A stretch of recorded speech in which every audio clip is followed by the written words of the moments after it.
Yes, sir. Okay.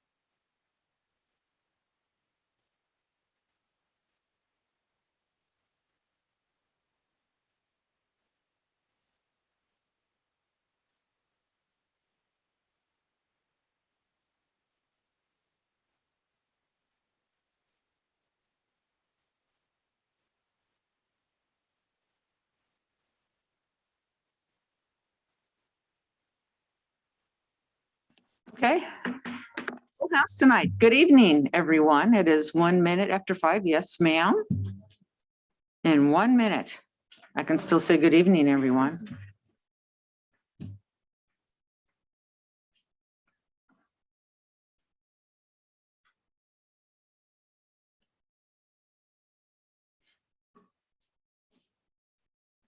I may begin. Okay, I have the green light. Fabulous. Good evening, everyone. Once again, it is 5:01.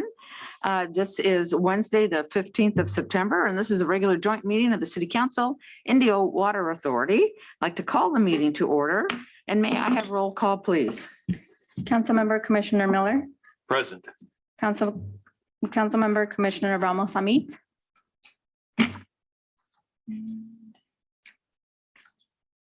I believe she is present.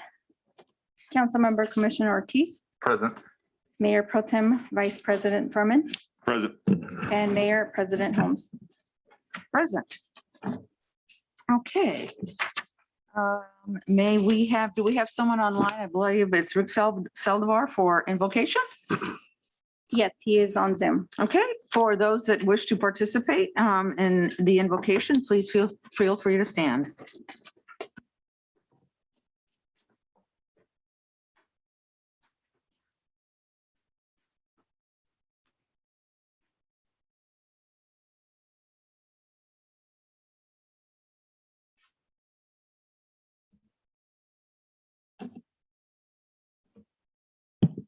Pastor Saldivar, if you can hear us, you may commence.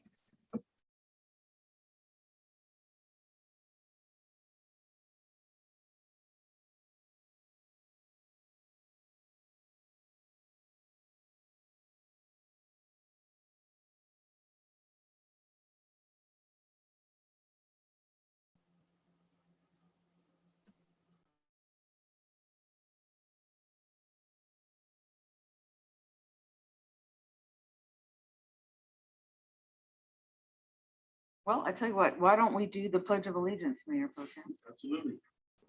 Place your right hand over your heart. Ready, begin. I pledge allegiance to the flag of the United States of America and to the republic for which it stands, one nation, under God, indivisible, with liberty and justice for all. Amen. Okay, hang on. Remain Is standing. Pastor Saldivar available yet? Hi, hello, can you guys hear me? Yes. I'm so sorry, I was having bad connection problems. Thank you. Okay, let's pray. Dear Heavenly Father, God, we just thank you so much for this time that we get to lead the city of Indio. We ask, Father God, that today you enlighten us, Father God, that you give us the guidance to make good decisions, Father God, good choices. And we just ask, Father God, that you lead us, Father. We ask for your guidance. We ask for your protection, Father God. And we just pray for all the residents of the city of Indio. In the name of Jesus, we pray. Amen. Amen. Thank you. Please be seated. And on that note, City Attorney, is there a report on closed session? Yes, the city council met in closed session for the items listed therein, and there is no reportable action. All right, and the next item is presentations, and it has to do with the introduction of new employees. But before we go there, I'd like to recognize an existing employee, a particularly stellar one at this moment in time. I'd like to recognize Police Chief Mike Washburn. You know, you've been here 5 years. What outstanding leadership you have shown to the city of Indio. Thank you for everything you do to keep us, our residents, our businesses safe, for leading us through all kinds of challenges in that effort of leadership. Under your leadership, integrity and character, they are beyond reproach in my eyes. I just wanted to give people a few points. In the 5 years that the chief has been here with the city of Indio, we've added 17 sworn and 7 professional positions, and that's significant for the city of Indio. And it just helps keep us safe and sound. We were awarded a $1.9 million transitional housing grant to support our nationally recognized homeless program. That is also a significant milestone for us. We've added some K-9 positions back, which just enhances our police force. And year to date, I guess this is the most important number that I really want to thank you for, Chief. And I want to let the community know that year to date, last 5 years, crime is down 45% from our 5-year average. Let me repeat that. It's down 45%. That's a really huge number. And I attribute all of that to you and your assistant chiefs and the level of effort and leadership and integrity that you have shown. So to that end, welcome to the city of Indio, and thank you so much.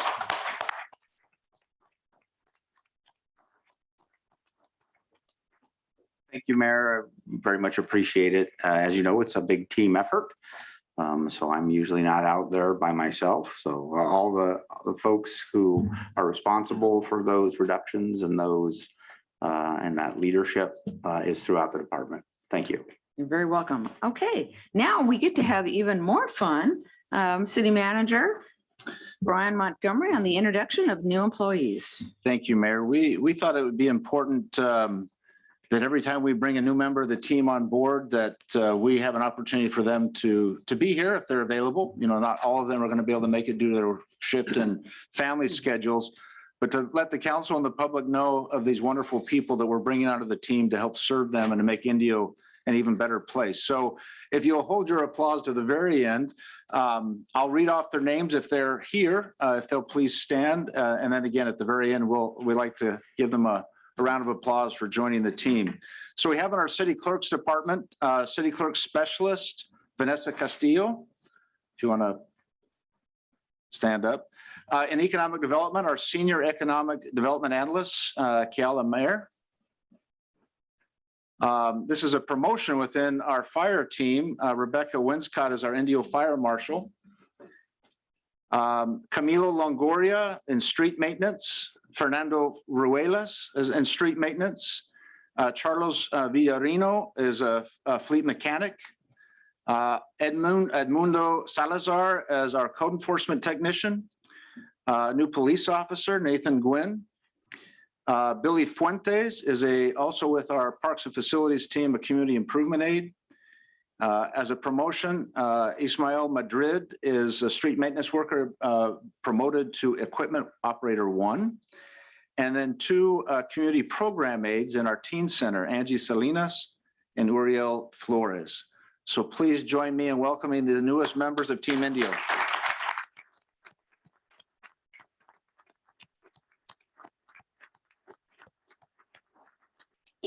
And a great team it is. Thank you very, very much. Welcome. City Manager, any further words? No, other than I commend these new members to you, and I look forward to their great work. Terrific. Okay, next on the agenda are a couple of proclamations. National Hispanic Heritage Month is one of the proclamations. Is there anyone here to receive it?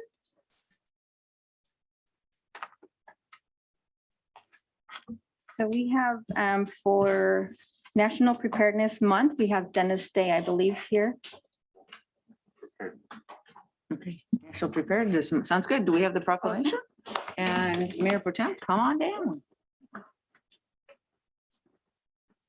And if you give me a few. Well, it's okay. We have the chance to talk to. Mr. Day might want to talk about some of the events coming up and have taken place. So. And tell us what National Preparedness Day actually means. Thank you. National Preparedness Month is recognized shortly after 9/11. So this is actually the 20th year of National Preparedness Month. And it's a day of remembering and reminding families and businesses, cities to come together and get prepared. And so we remind people of individual preparedness, workplace preparedness, and recognizing that all of our city employees might be called upon in a disaster to work long hours after an emergency. And so we want them to prepare themselves. We want you to prepare their families, and then to help the city recover from that disaster and get open back up and continue providing those services that we provide to the city. So those are the steps. And if I could, Madam Mayor, I'd like to just plug some events that we have going on in the city. Every Wednesday in the month of September, we are out in the city promoting National Preparedness Month. And so we've have 5 businesses. Today we were at Home Depot. We had a great turnout. And then next Wednesday, we're going to be at Tractor Supply Company off of Jackson.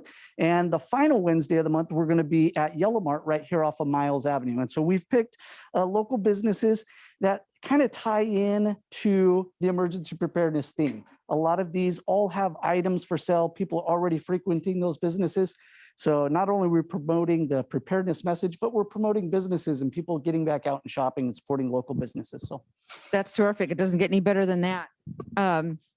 And we all recognize, the inevitability of some level of a disaster, and for all of us and our families to be prepared is super important. And you have the knowledge that can help guide us along that path so that when the unexpected happens, we're ready for it. To that end, I'd like to read the proclamation for National Preparedness Month, September 2021. Whereas September 2021 is recognized as National Preparedness Month and creates an opportunity for everyone to prepare their homes, businesses, and community for any type of emergency, including natural disasters, pandemics, and potential terrorist attacks. And whereas the theme of this year's National Preparedness Month is Prepare to Protect, this month, all community members are encouraged to bolster their readiness in the event of a crisis. And whereas invested in the preparedness of ourselves, our families, businesses, and community can reduce losses and economic devastation in our community and in our nation. And whereas the Department of Homeland Security Ready campaign and other federal, state, local, tribal, territorial, private, and volunteer agencies supporting public activities and preparing for emergencies and to educate individuals on how to take action. And whereas emergency preparedness is a responsibility of every resident and business owner in the city of Indio, and everyone is urged to make preparedness a priority and work together as a team to ensure that individuals, families, and the community is prepared for disasters and emergencies of any type.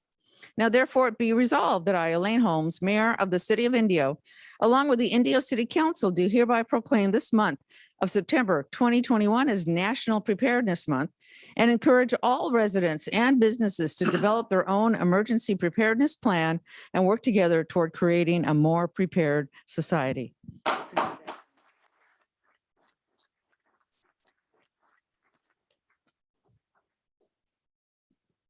Well, I'll just give my little 2 cents, but I'd like to thank Mr. Day for a lot of things that happened. There's a lot that's going on behind the scenes. And when this pandemic started, Mr. Day, he moved in full action, and he was the central of a lot of our operations that went on here in the city. So I'd like to thank him. And this emergency preparedness month, it's a collaborative effort between a lot of different folks. If there's a natural disaster, you may not be a cook, but you may be asked to cook for folks or prepare meals.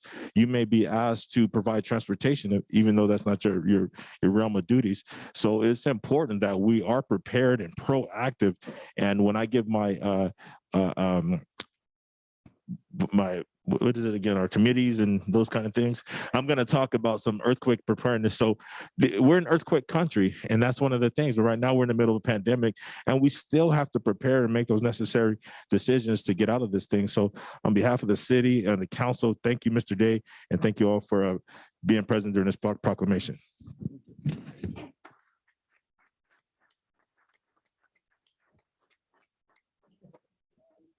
Awkward. Would you like to read this? Go right ahead. Okay, we don't have anyone to present this proclamation to. It's a proclamation for National Hispanic Heritage Month. It says, whereas during National Hispanic Heritage Month, we recognize the contributions made by Hispanic and Latino Americans in the United States to celebrate their culture and heritage. And whereas this month's theme, A History of Serving Our Nation, Hispanics and Latinos have and continue to serve as civil rights leaders, politicians, military service members, educators, first responders, science pioneers, and public servants for our country. And whereas the observation began in 1968 as Hispanics Heritage Week under President Lyndon B. Johnson was enacted into federal law on August 17, 1988, calling upon all people of the United States to observe this time with ceremonies, activities, and programs. And whereas Hispanic Americans have had a profound and positive influence on our country throughout the strong commitment to family, faith, hard work, and community service. They have enriched and shaped our national character with centuries-old traditions that reflect the multi-ethnic and multicultural customs of their proud history. And whereas nationally, September 15th through August 15th, October 15th, is National Hispanic Heritage Month, and the focal point of recognizing and celebrating the many achievements of Latino Americans and applauding their proud legacy of service and dedication to the city. And whereas the city of Indio commemorates the strong and visible roots of the Hispanic heritage in the national, regional, and local landscape of our nation. And now, therefore, be resolved that I, Mayor Pro Tem, alongside of Mayor of the City of Indio, Elaine Holmes, along with the City Council, do hereby proclaim September 15th through October 15th, 2021 as National Hispanic Heritage Month, and encourage and promote a strong and inclusive community that recognizes and celebrates the efforts to bring people together for the greater good. A witness thereof. I think I don't read that part right. So that's the proclamation right there. So thank you all.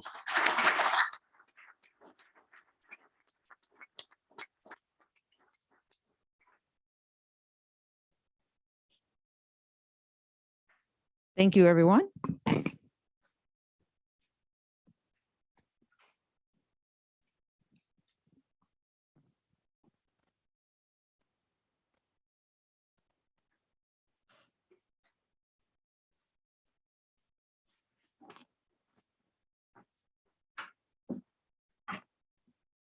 Okay. Oh, and now one of my favorite parts of the meeting, Youth Advisory Council. Hi, good afternoon. I'm Victoria Tarriquez, and I am the YAC mayor for this year. First, I would like to introduce our YAC team. So as Mayor Pro Tem, we have Eliana Perez that goes to Indio and is in 11th grade. For treasurer, Bianca Tarriquez, Xavier, 9th grade. Secretary, Soraya Perez, LQ, 10th grade. Our publicist, Liliana Garcia, LQ, 12th grade. And our YAC members, Frida, who goes to Shadow and is in 12th grade. Alondra Barrios, who is in Indio, 12th grade. Mia Bella Cancino, Indio, 12th grade. Kaylee Cisneros, Indio, 9th grade. Stephanie De Jesus, Indio, 11th grade. Alyssa Garcia, Indio, 12th grade. And Daniela Rodriguez, who is in Indio and is in 11th grade. So our past meetings, YAC has been trying to put 3 main projects together. One of them is another community cleanup, which we have done in the past. We go into communities and we basically tell people that we're going to want to help clean up the community, and we get bins and we just help pick up all the trash. We are also working towards donating items to the senior center for their winter care package. And one of our last projects is to install a local pantries around the city of Indio. These local pantries will include food and hygiene supplies. We would like to set them up in parks for those individuals that are in need. And we would ask our community for help with this project, asking them to donate supplies. One of the concerns is the trash that might be an issue. So we would also be doing park cleanups where our local pantries would be. So we are looking forward to working with the city council and open to be of assist wherever we are needed. That's quite a charter. Thank you very much for all your effort and your services to our community. It's very much appreciated. Okay, fantastic. Next item on the agenda is report on city council, external, internal boards and commissions. We'll start with council member Ortiz.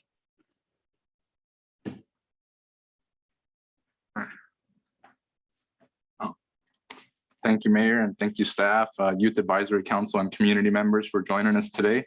I have kind of a long update, so please hang in there with me. I wanted to first thank our community members and our staff for their efforts in putting together the vigil for Corporal Hunter Lopez here at City Hall. I know the family really appreciated it very much. I also want to send my condolences to the families of the other 3 young men we lost from the Shadow Hills High School community. We know they're going through a very hard time there at the high school recently. I also wanted to welcome our translator for today. Today is the first time we're providing live translation via Zoom. So if you prefer to hear our city meetings in Spanish, you can log into Zoom and choose the translation option to hear our live translation. This morning, I met with our board at Coachella Valley Economic Partnership. We had a presentation by David Mason from UCR Apprenticeship Program. They are currently partnering with large and small businesses in IT and advanced manufacturing to provide workforce training, usually at no cost to either the business or the trainee. For more information, please contact David Mason at UCR Apprenticeship Program. I recently attended our SoCal Association of Governments meeting for the Energy and Environment Committee. We had a presentation from the Luskin Center at UCLA where they talked about the publication they're currently working on that documents the climate change impacts on vulnerable communities, such as impacts of extreme heat on worker health and safety, impacts of extreme heat on infant health, such as early births, impacts of extreme heat on household financial burdens, and impacts on manufactured housing and subsidized housing.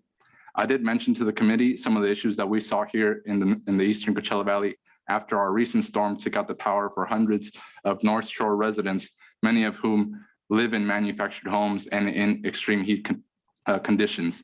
We also had a representative from the California Air Resources Board where they discussed how our cap and trade dollars are being used for state projects through our greenhouse gas reduction fund. So far, $15 billion has been appropriated and $9 billion has been implemented. Over 600,000 acres of land has been preserved or restored. 8,000 units of affordable housing are under construction. Over 740 transit agency projects have been funded.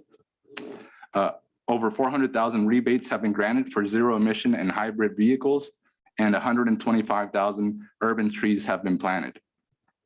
Statewide, 51% of this funding goes to priority populations throughout the state. In our region, in Southern California, 78% of this funding goes to priority populations. I also attended our CVAC Energy and Environment Committee meeting. We had a Q&A with IID regarding the power outages during the recent storm, as well as the response and restoration, which took about 4 days to fully restore power. We also had a very good presentation by Dr. Cameron Barrows that showed some of the history of climate change throughout the valley. His graphs showed the average temperatures going higher and higher for our valley. He also had data showing how certain plant species found at lower elevations are beginning to die off and are now only found at higher elevations where it's cooler, but they're still dying off at significant rates. They're also able to see that Joshua trees are no longer replicating in many of their current habitats because of the increasing heat conditions. Another consequence of the increasing heat is that now mosquitoes are thriving longer throughout the year, and we are seeing increasing numbers as well as new species of mosquitoes in the valley, which increases our risk of certain diseases such as the West Nile virus.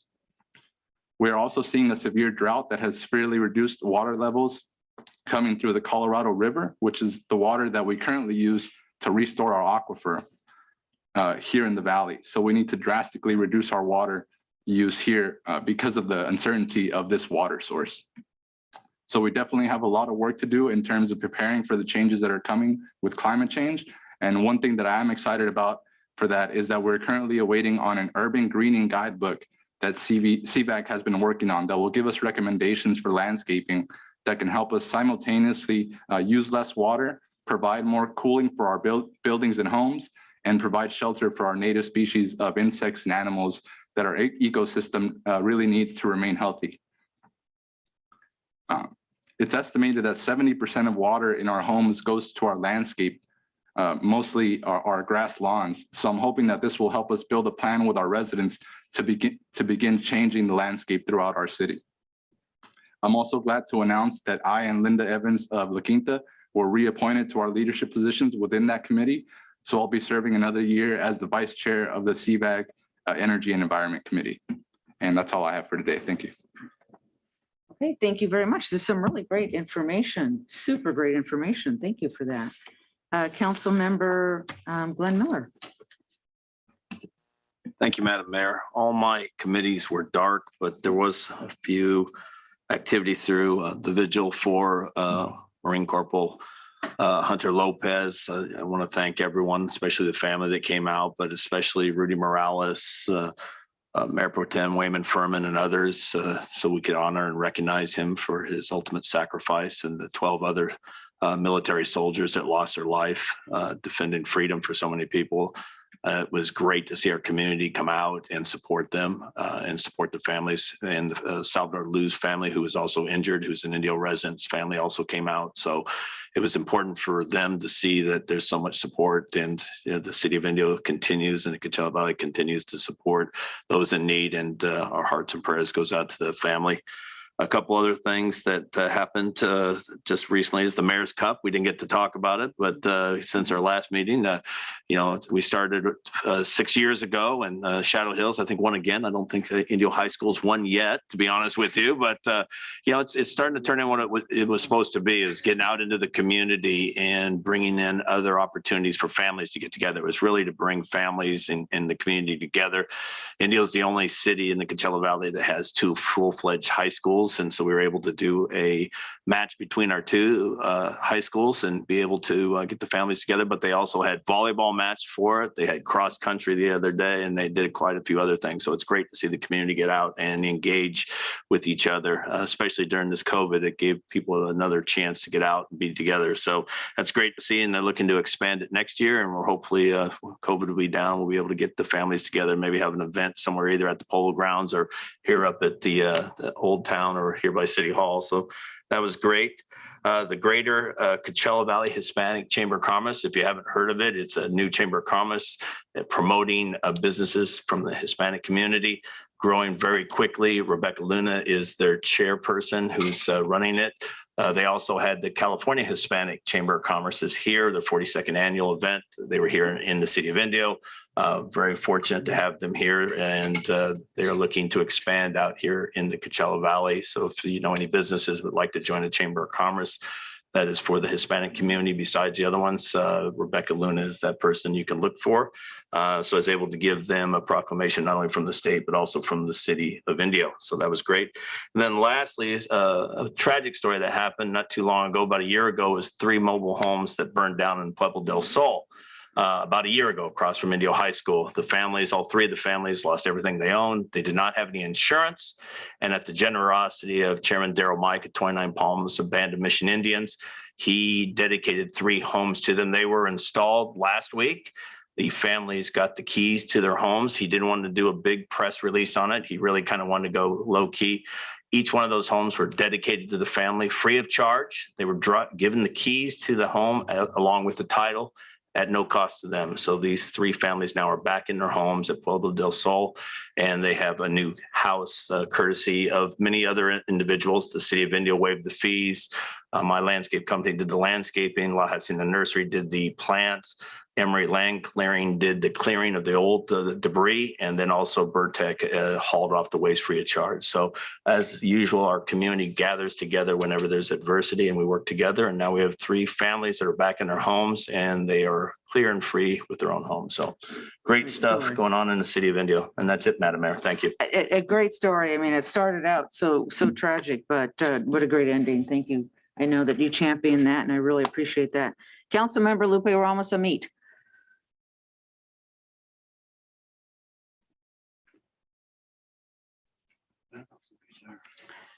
Is she here?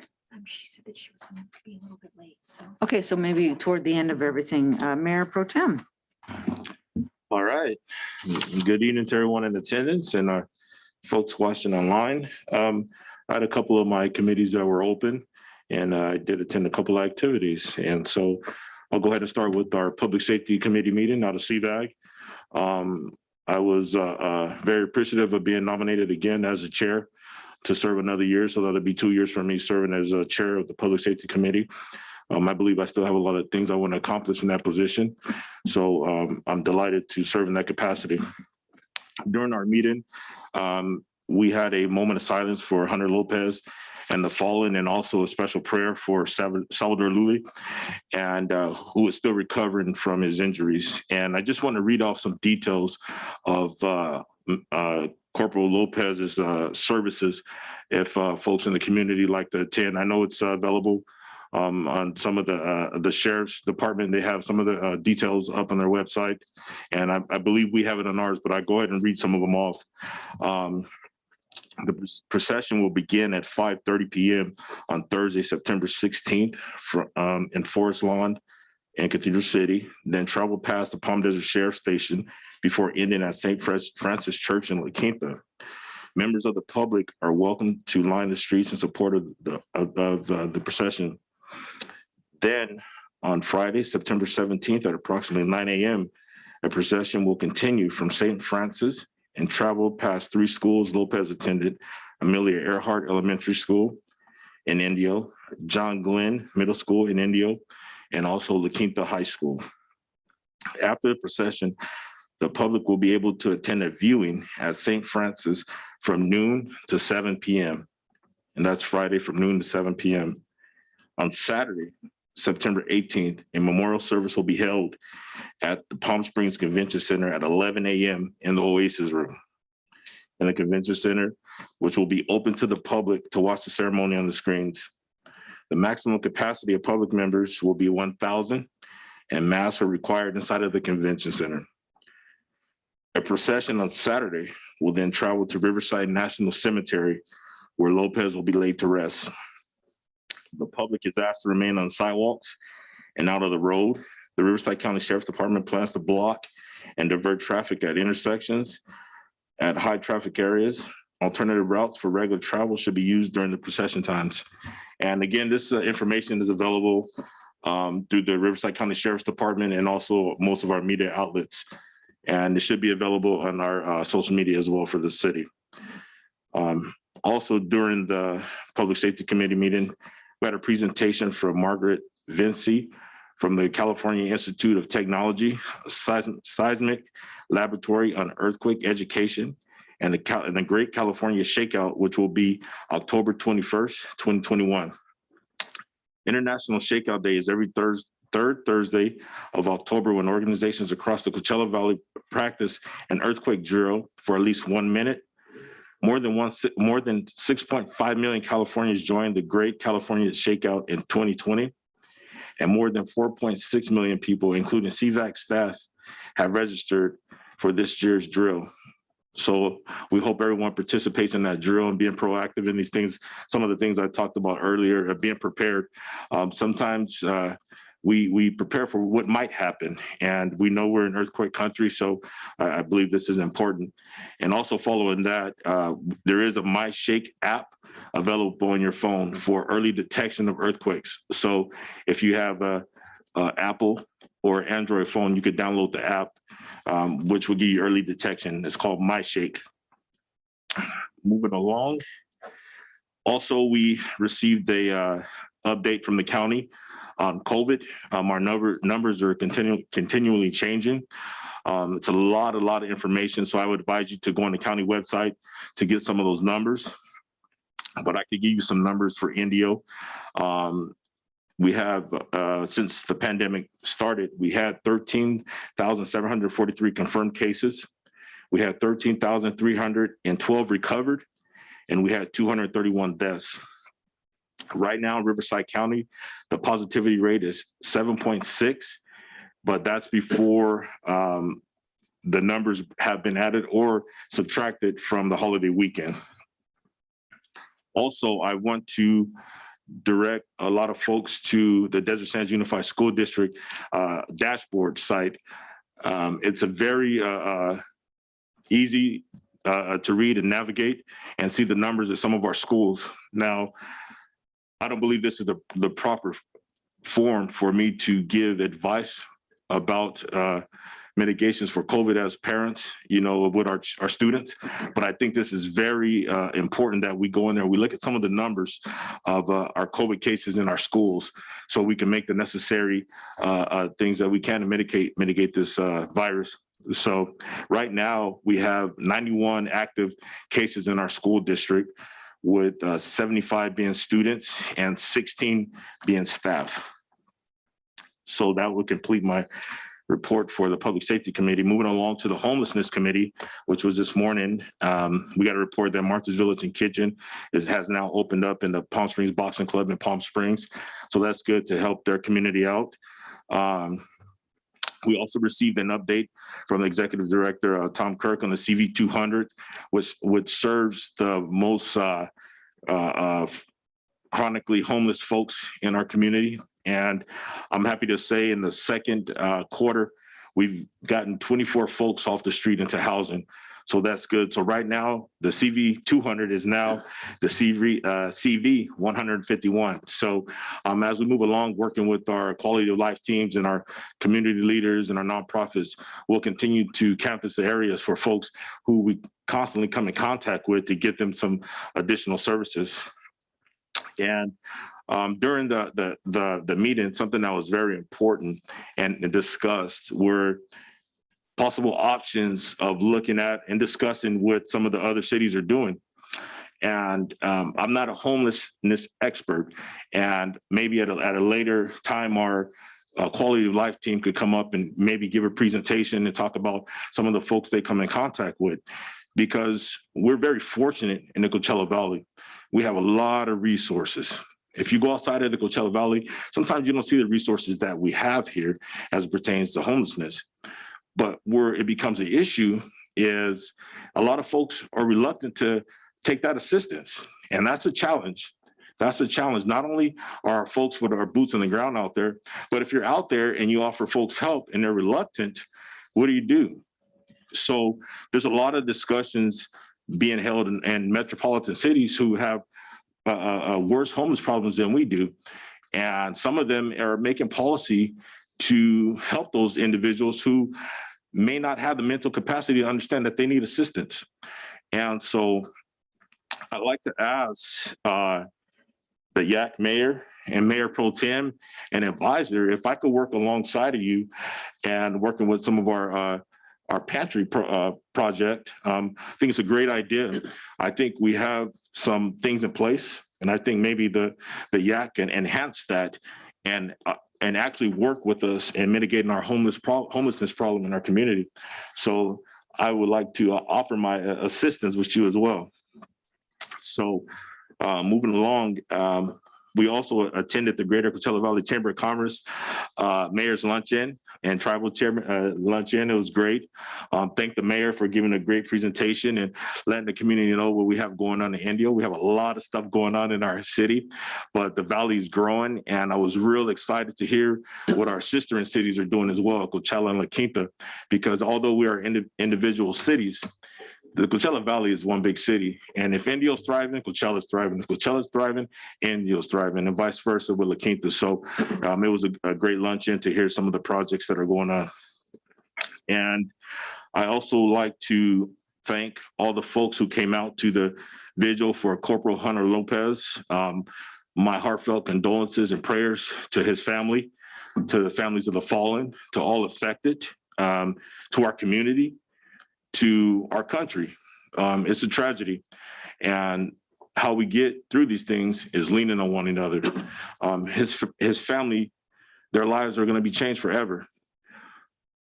But make no mistake, Hunter is a hero in our community, and I said it at the vigil, and I'll say it now. We have an obligation to memorialize him in our community, and we intend to do so in the city of Indio.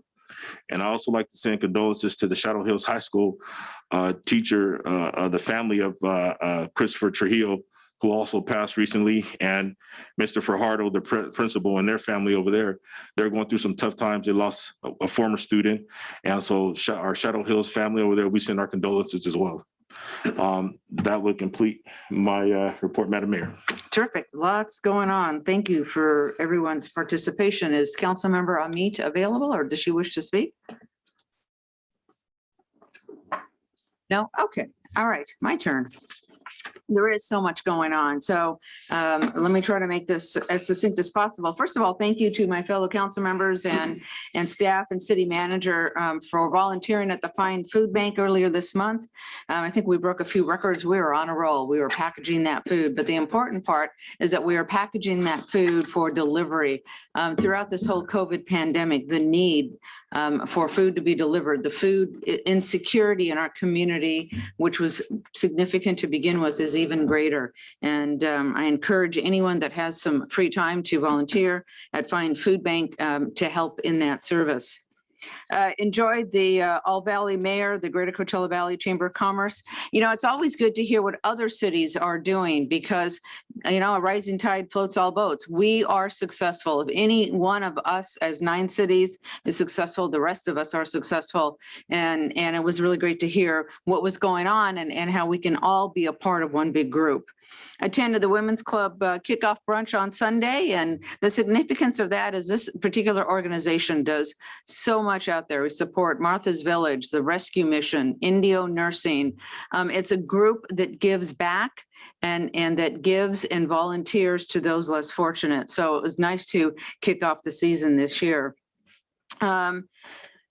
Let's see, I attended the IID meeting, the CEVEC meeting, and as most folks know, in the next 10 years or so, that 99-year lease is about to come to an end. So it's critically important to us, particularly to the East Valley and to the city of Indio, to ensure that our rates stay low, that we have power, electrical. We're all so used to flipping that switch, but as evidenced by some of the challenges in the Far East Valley, that's not necessarily something that we need to take for granted. So we are talking about upgrading services.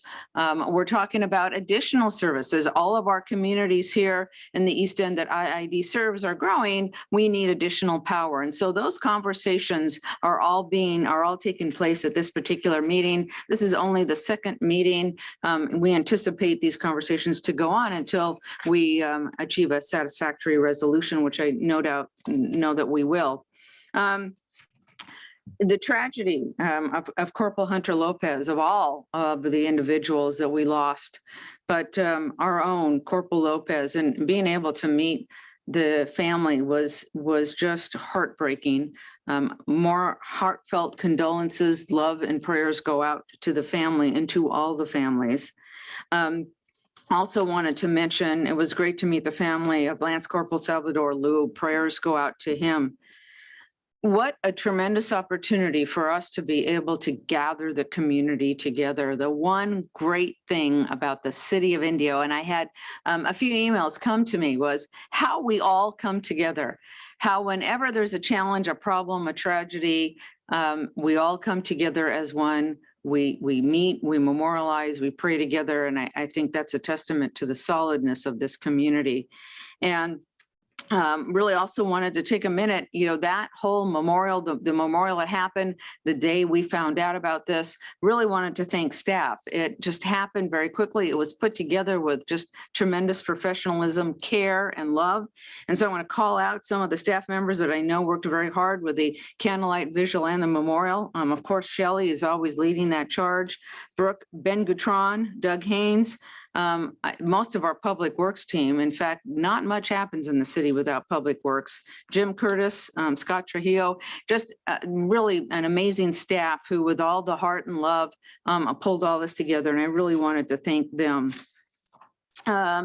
Let's see. So on Saturday, I had a little fun with the folks in the corporate yard. It was our sustainability event. And so you get to bring your tires and things that need to be shredded. But what made this particular event really meaningful is that the city of Indio we were giving away trees. And the whole concept of this is to create a generational legacy and in the name of Corporal Hunter to Lopez, to be able to remember throughout our city a living memorial similar to the 911 memorial. The survivor tree that we had at the 911 is to have this tree as a living memorial, and these trees throughout the neighborhood that will grow, that will create shade, that will remind us of the sacrifices of Corporal Lopez, and throughout the generations. And so it was really kind of cool to be a part of that and to do that. And it's also really great hanging out with the folks at the corporate guard. I tell you, what a great group of people. Pulling that together is no small feat. So thank you to staff. And referencing the survivor tree for 9/11, as everybody knows, there was a tree that survived. And so from that, seedlings were created and given out to people so that they would grow and also create a generational legacy. We here at the City of Indio have a piece of steel from the 9/11, from those towers. And we are the largest city in this community. We also need a veterans memorial, a place for our community to memorialize, to support, and to honor our veterans in our community. And I'd like to ask the rest of my council here if they would support resurrecting or taking a look at that 9/11 steel and finding an ideal location in our community to have that veterans memorial, so that we can appropriately honor our veterans. Indio has the largest amount of veterans here, and I think it's long overdue that we honor them. So what are your thoughts? I'm good. Good. Yeah, it's a great idea. I'm not sure what next steps are. I know there's a lot of steps involved with the Arts Commission, so on and so forth, but if you could help us with the first steps, Brian, Mr. Montgomery, I'd sure appreciate it. I'd like to comment. Terrific. Lupe is back. Councilmember Amit, please go right ahead. Our challenge the last time we tried to resurrect the memorial is the costs associated with an art installation. And my last comment when we abandoned the project was sometimes the simplest idea is the best to move forward, and has suggested that we just find a place where we can embed it beneath ground and having a glass overlooking it so that everyone can view and pay homage to those who have served. Because the piece that we have is a very jagged piece of steel. And in order to safely install it in a public location came with a lot of very difficult challenges. So if staff's going to be looking into this, I would like to pursue something that's more cost effective and that can easily be just admired. You know, sometimes the simplicity is enough just to raise the memory that we're trying to raise rather than to create something that is an art piece. Very, very well said. I was thinking the same thing. It needs to be simple and meaningful. It needs to be a location where we can have our future candlelight vigils and memorials and celebrations. I completely agree. So message heard. Councilmember Amit, do you have anything else in terms of reports? I have no reports this evening. Thank you. Okay, thank you very much. That commences item number 7. We go on to item number 8, City Manager Montgomery, reports and information. Thank you, Mayor. We do have a slide that our Public Works and Engineering team helped put together. We discussed at our last council meeting some near-term projects that we felt like needed to be complete before we get to a full prioritization. As the council is very well aware, the city owns various parking lots in the downtown area. Some of these parking lots are in a condition that needs some immediate attention. And as we plan for the Tamale Festival coming up here in December, we want to make sure that these get in the shape that is worthy of being city owned. We would bring a bid back to you, but we just want to make sure you're aware of these parking lots that are important to current, future businesses, as well as to downtown events. And you see those highlighted. I know they're very small. The total cost is estimated. We'll bring a bid back to you for a proposal to award of $324,000. But we didn't want to get too far down the road if there was any concern about us proceeding with a formal bid process to bring these up to standard. And I don't see any dissent. But everybody agree? Been needed We're all for a good? long time. Yes, definitely, absolutely. Yeah, some of them are a seal coat, which is, just to preserve and maintain the asphalt. There are a couple that really need repaving, so they're a significant redo. I do want to bring attention, just while I stole the floor, that right adjacent to a couple of our parking lots at the corner of Smur and Miles has been this discussed events downtown family living room park. Here is a conceptual view of what that might be. And we're working on a more detailed proposal that we'll also bring back to you for consideration that will allow us to plan and have a home for events. One concept that's been discussed, that's too zoomed in. There we go. Oops. Is some sort of, whether it had the back to it or not, but some shade cover over a stage that would allow local performing arts, whether they be students or other individuals that want to participate, concerts and other events. It could be yoga, it could be dance. There could be all kinds of opportunities in that downtown to reactivate and provide events on a regular basis in the downtown area. Just to conclude quickly, Mayor, to the immediate east of that park, so this is on Smur right behind the Chamber of Commerce, is a vacant lot that is likely not able to be developed in any other way. The art sculpture, the Sabartale K, I always pronounce it wrong, Sabartale K, that was from a recent Coachella festival. The city has acquired and is working to place that. It had been discussed to be placed at the Dr. Carrion Park, and a home has been prepared for it there. But if there's interest for a future agenda item to consider this alternative location, to bring these down where perhaps there would be more eyes on them, create a more visual interest and verticality in the downtown. These are tall TP colored structures. We had this sketch done to give some concept. They would fit. The gray area is the pedestrian circulation around those monuments. We've had some preliminary discussion with the Golden Voice folks.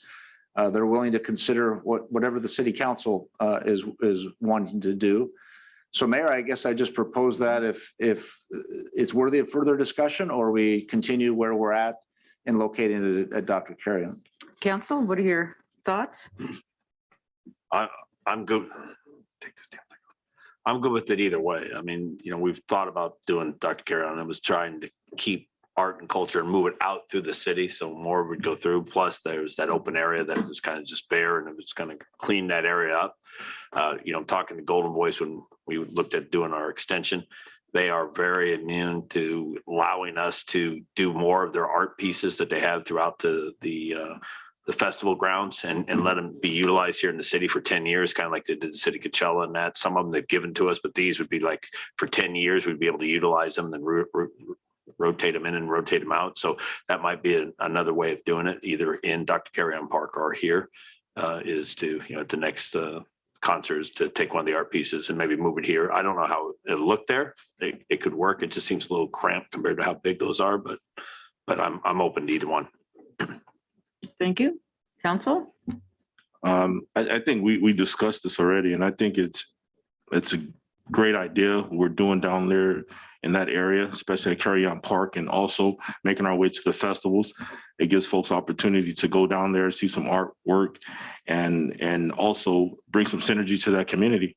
That community has been left behind for a number of years. And I think this is a perfect opportunity, along with the Grand Marketplace, which is starting construction, to create some positive synergy down there. And so I would be in favor of keeping it where it's at. And if the possibility of bringing another structure down to downtown presents itself, I would love that. I think it would be great. I know we're working on downtown, but I think we made that decision already. I agree. We did a lot of outreach to that community, and this is a promise that we made to that community to improve that park area with the fields and with the structures. And we need to figure out a way to follow through on that promise. It like Mayor Pro Tem said, it's been underserved for a long time now. So I think we need to follow through on that one. Councilmember Amit. Okay, all right, I think you have your direction there. That's my report. Thank you, Mayor. All right, thank you very much. Item number 9, consent calendar. Does anybody wish to pull anything or do I hear a motion? I'll make a motion, Mayor, to accept the consent calendar as presented, items A through G. I'll second. A motion by Councilmember Glenn Miller, a second by Mayor Pro Tem Furman. Roll call vote, please. Councilmember Commissioner Miller, Aye. Councilmember Commissioner Ramos Amit, Aye. Councilmember Commissioner Ortiz, Aye. Mayor Pro Tem Vice President Furman, Aye. and Mayor President Holmes. Aye. Motion passes unanimously. Thank you very much.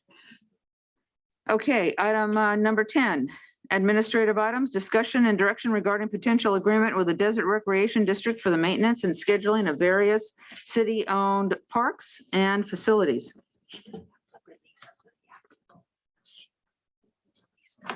Okay.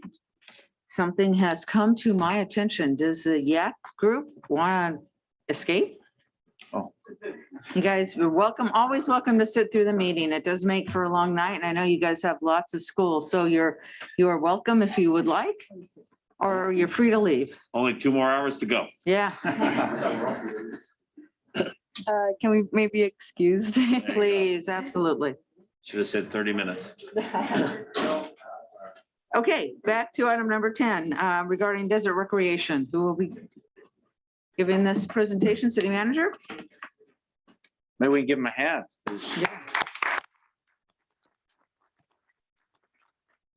You notice the leadership were all young women. Yes. Here, So the here. young men need to step it up a little bit, I think. Amen to that. Thank you, Mayor. Just presenting this item for your discussion and direction regarding an ongoing partnership with the Desert Recreation District that exists now, but we believe can be improved upon and expanded. There was a recent 2x2 meeting with council members Miller and Ramos Amit, Councilmember Amit, that discussed the possibility of expanding this partnership that would include perhaps the maintenance and programming and scheduling of all of our parks facilities. I will add that it could also include the teen center for times that not being used by our current operations. So those discussions have been ongoing, and Mr. Kevin Coleman, who's the general manager from DRD, is here with some of his team and has a PowerPoint presentation to explain, remind us. You're certainly well aware, council members, of the work that DRD does, but perhaps for the benefit of the public, what might not be well known is the partnerships that are conducted, or they're a part of the DRD portfolio with regard to the other cities in the valley. And the proposal that we have for you for your consideration is to do something similar. So with that, I'd invite Mr. Coleman up to begin his presentation. Then we'd be happy to answer any questions and discuss further after the PowerPoint. It's okay if I can breathe again. Well, Mayor Holmes, members of the City Council, thank you for having me.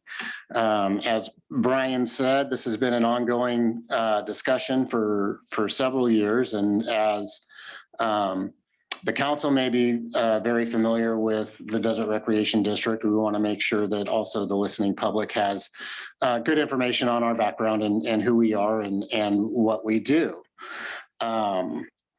So with that, I'll give you a little bit of background about Desert Recreation District and share a variety of different ways that we interact with the other 9 cities or 8 cities in the valley, the county, and several other local government agencies here in Coachella Valley.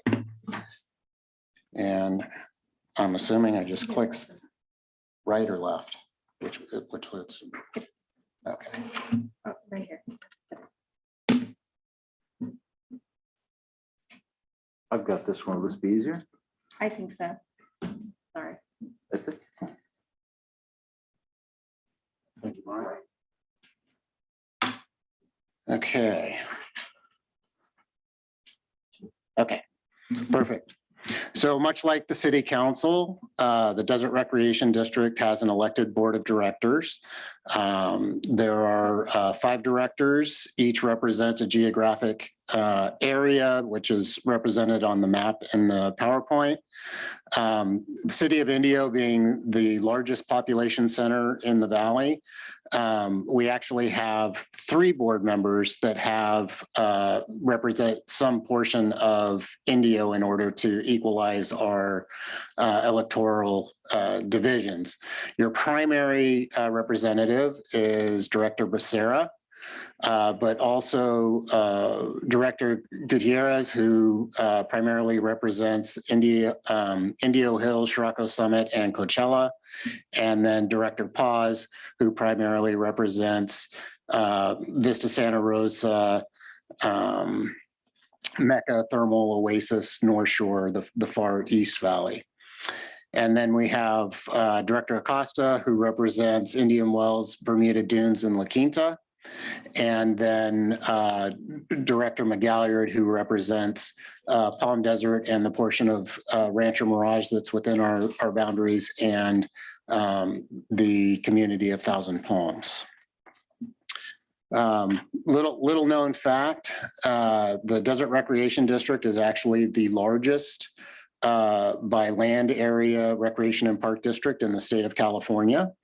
We're not the largest by population, and we're certainly not the largest by budget, but we cover 1,800 square miles, which is the largest service area in California.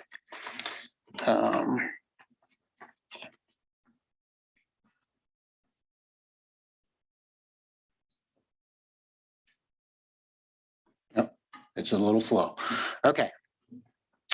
Desert Recreation District, we have a very strong team. We're a little bit down right now from where we were pre-pandemic. We're about 280 employees right now. Pre-pandemic, we were about 320. The first shutdown, we were down to 9. So we're back in action. We've been providing services all through the pandemic. We've never stopped.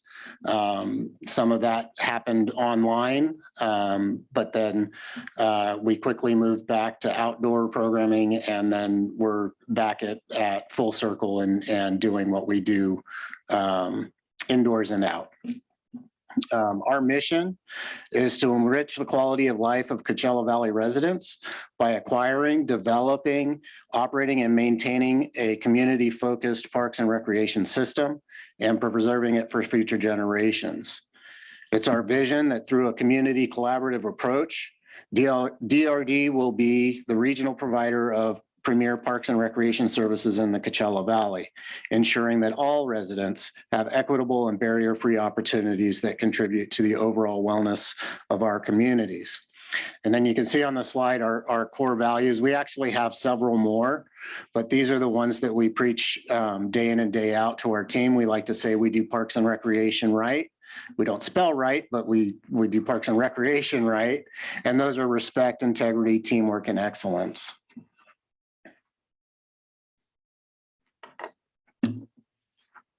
Throughout the valley, the Desert Recreation District is responsible for more than 30 different recreation facilities and parks. Some of those are owned by Desert Recreation District. Others are owned by the County of Riverside. Others are owned by the cities within our boundaries. And in each of those situations, it's a unique and different arrangement with the city or the county or what have you, also depending on how long ago those agreements go. We have a wide variety of recreation facilities, from small neighborhood community centers and pocket parks to larger community-sized parks, and we have a golf course. We operate 4 public swimming pools. Used to be 5. We used to operate the City of Indio's North Jackson pool as well, or North Indio pool, but that went away.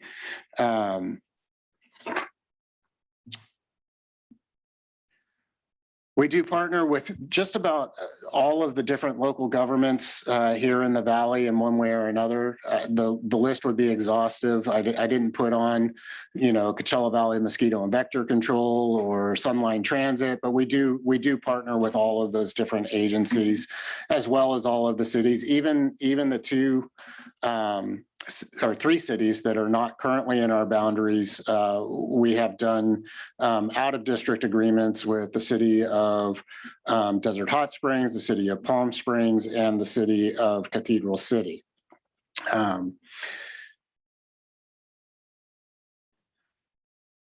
So just talk about a little bit about the arrangements we have in a couple of the different cities, just to kind of give an idea of what is possible to do with the city of Indio.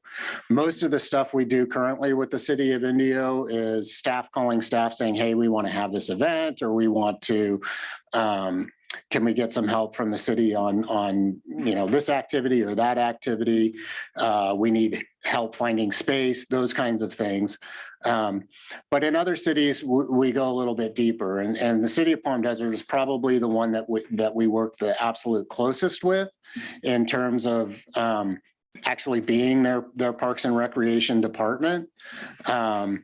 So for the city of Palm Desert, we operate 2 city-owned community centers.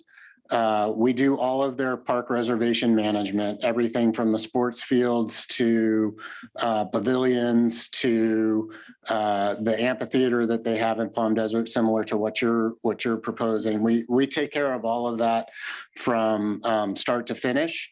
And in terms of the permitting process, in terms of working with the individual users of those facilities to make sure that they're properly set up before and after and taken down. We also provide them, we call them park ambassadors and or park supervision and park custodial. And those park ambassadors are responsible for meeting and greeting the park patrons, helping them with their experience in the park, enforcing city ordinance. We don't take it as far as issuing citations. If the polite confrontation does not solve the issue, then we refer to code enforcement to come and back us up. But we head off a lot for the police department that they don't have to deal with by just simply having a polite conversation with users. Hey, you can't have a gas barbecue in the park. It's against city ordinance. However, there are these barbecues over here, and we can help you with that. We also provide all of the opening and closing and security of the facilities. So all the restrooms, all of the park gates, all of the lights, making sure that they're on at the right times and off at the right times. All of that is under our park supervision contract with the city. We partner with them on events where often the labor, city staff will be out and doing, I don't know, some big event, like, the Heart Walk, let's just say.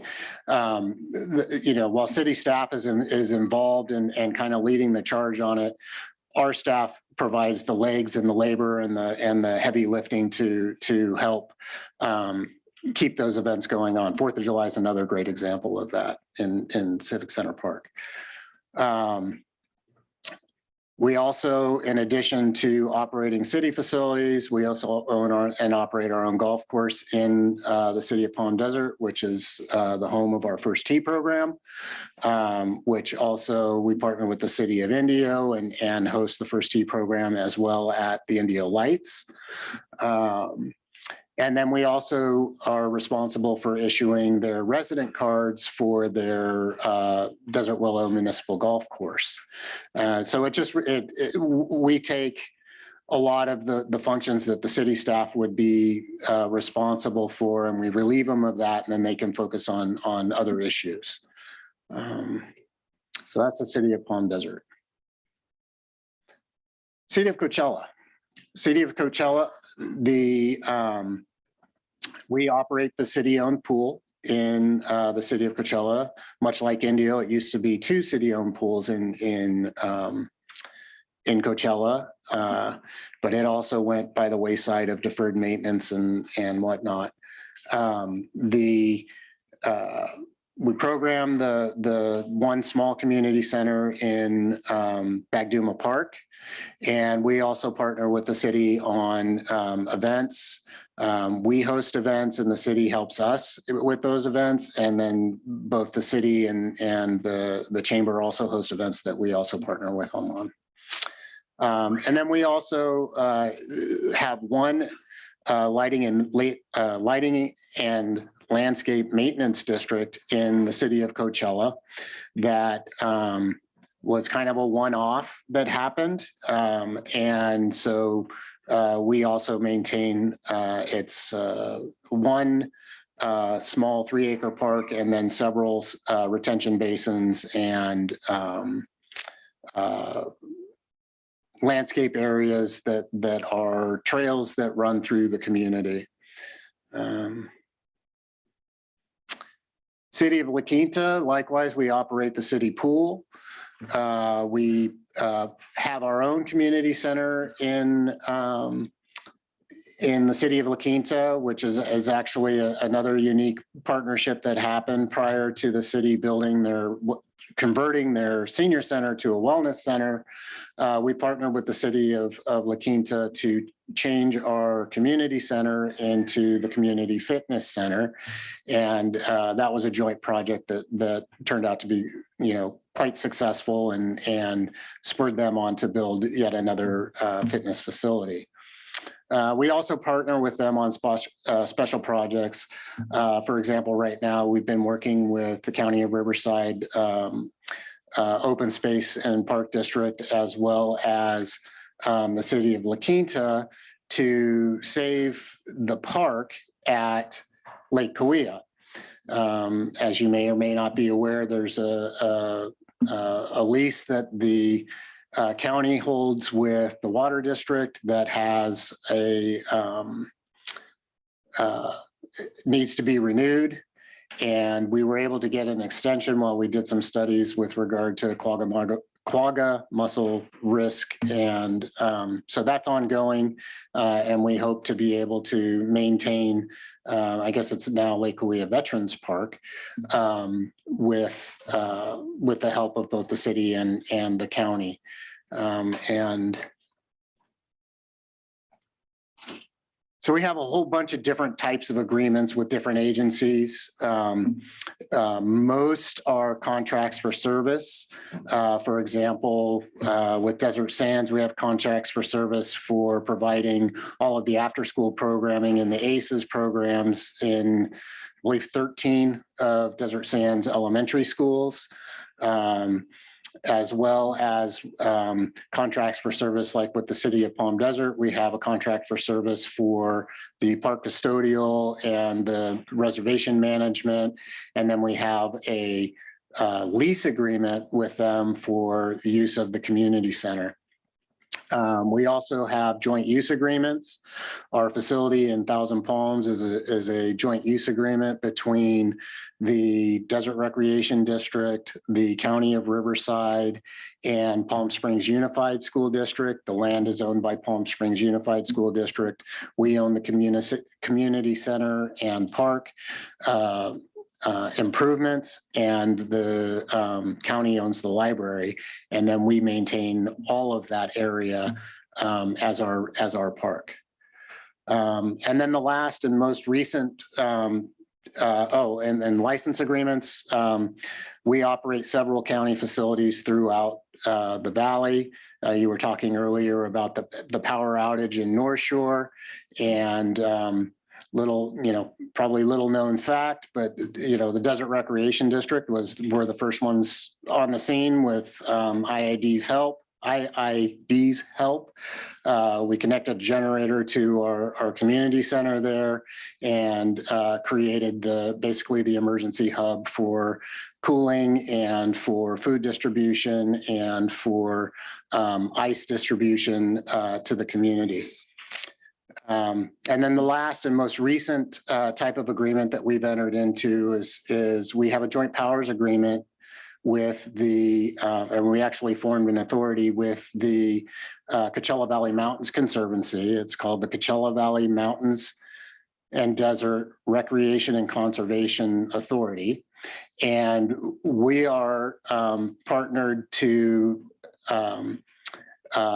enhance the open space and trail systems that have been acquired over the last several decades by the Coachella Valley Mountains Conservancy. They're providing the funding, we're providing the staff and managing the projects.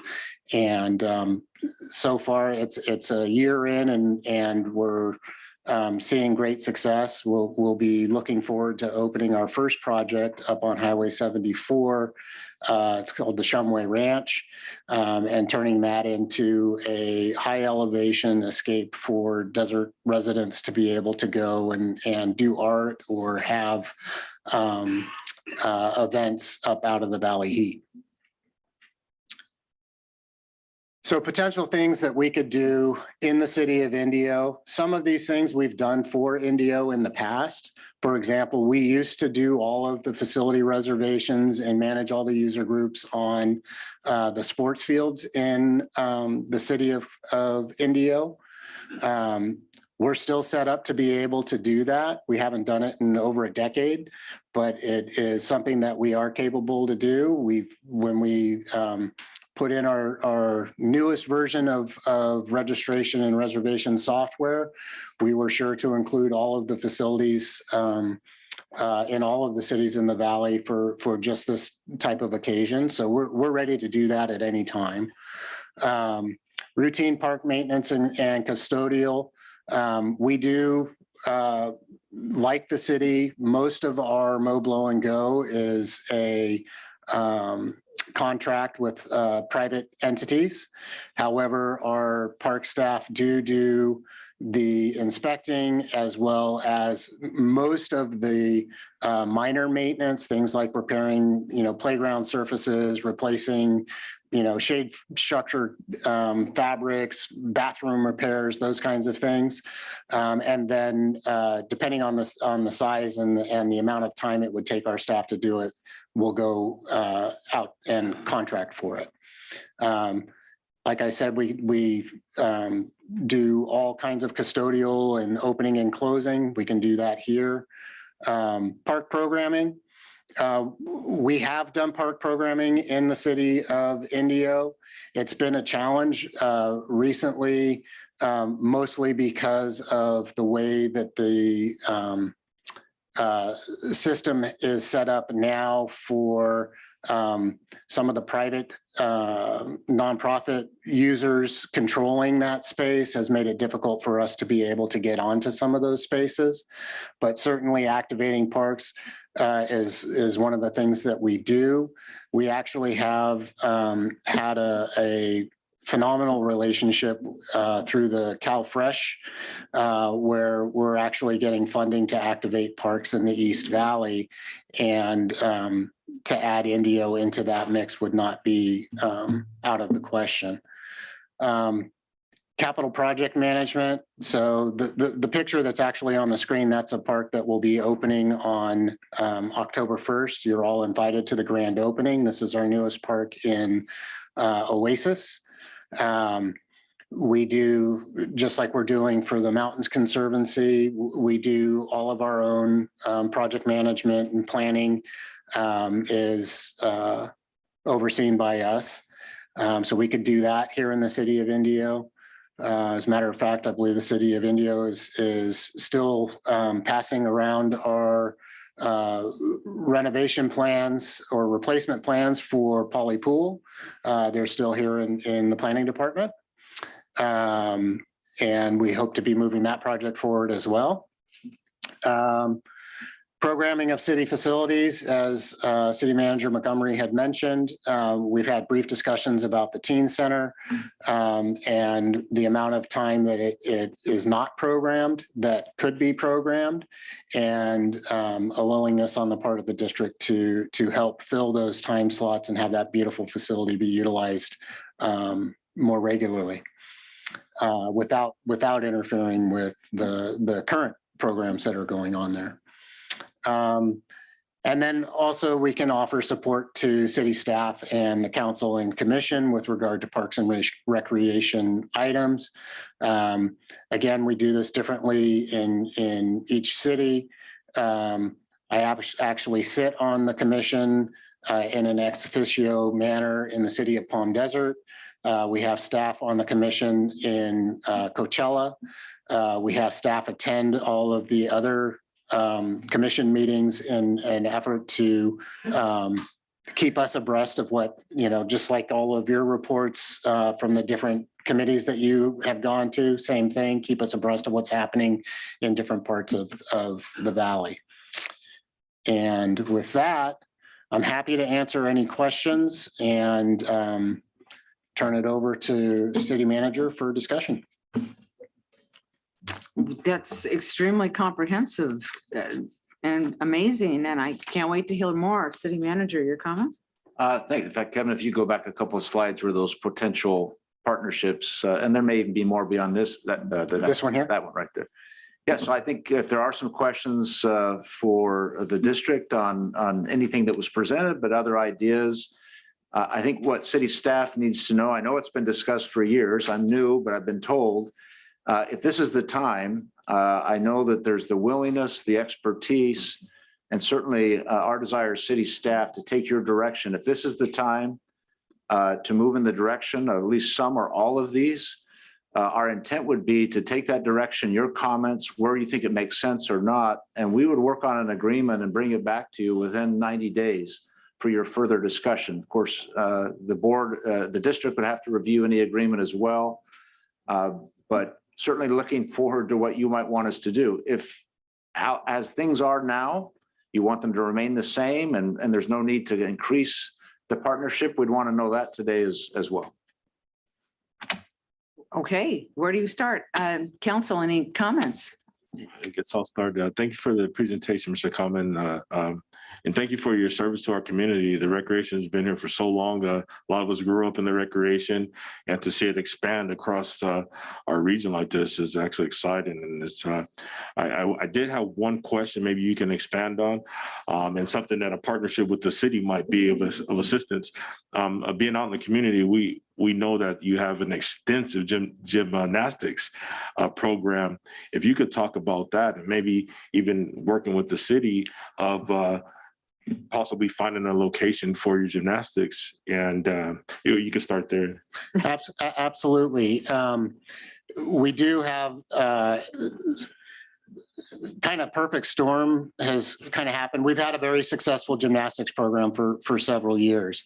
There have been a couple of other private facilities in the valley that have had some troubles and are no longer operating. So not only have we been full with a waiting list for a long time, now that waiting list has grown exponentially as we are really the only option at this point. Currently, our setup is in one half of the gymnasium at the Clinton Street Recreation Center. And it is woefully undersized for the number of students that we're serving. We have about 400 students in the program. We have been looking for quite some time for a suitable facility. It's a bit of a challenge because we need clear span space that doesn't have roof supports in the middle of it that prevent us from being able to have the gymnastics floors, which are 50 by 50, and generally those supports are 40 on 40. And so that has been a challenge. We've been working with the city to identify a appropriate location for that to happen. We do want to keep that program here in the city of Indio. The majority, while participants come from all over the valley, the majority of that user base is here in Indio and in Coachella. So somewhere in this area is our preference. And yeah, that's one of our top priorities. And with the lack of activities elsewhere for kids, our programs other than gymnastics have exploded as well. I think we have 70 kids signed up right now in our basketball clinics, which typically were somewhere around 25 to 30. So yeah, we need that gym space back for those kinds of things. And we also do indoor soccer, as well as wanting to be able to offer indoor pickleball at this facility We do that in Palm Desert. It's slammed. It's a waiting list, to get in. You may get 1 or 2 games and then, you're out. So we'd really like to be able to open this up for that activity for our older adults as well. Wow, thank you. And I just want to piggyback on one of your comments is that you're set up already to do park maintenance and maintain parks. It's just been 10 years since we've had that with the city. And I would be in support of working alongside the recreation to come up with some sort of agreement, how we can make that happen and strengthen our relationship. I think it may be a challenge on our part, our failed attempts not to strengthen that relationship, but I think we're moving in the right direction. We're the largest city in the Valley. Your gymnastics program, 400 kids, say 2 parents, brothers and sisters. It's a lot of people I like to keep in Indio downtown or on our 111 corridors. So I like to see that happen. So thank you once again. Thank you. Is Councilmember Amit, would you like to make some comments or do you have any questions? Okay, I'll open it up. Councilmember Miller or? Thank you, Mr. Kalman. I've said this a long time before that we should have contracted with the Desert Recreation District for our services. It's not the gym and everybody that works in our division is able to do a good job and given the best effort they can. It's just that we don't have the expertise, nor do we have the time to do it. And they're set up to be able to do that, do our programming to get it to be coordinated with other cities so that we can have expanded opportunities. But not everybody's old that plays pickleball. So just so you know, but I do agree. I mean, I've been to the courts there and they do a great job. And I think it benefit the city of Indio and our residents by able to do that. And then also coordinate with them for some of our other opportunities in our park. I still think we should turn the Armory into a indoor pickleball spot too.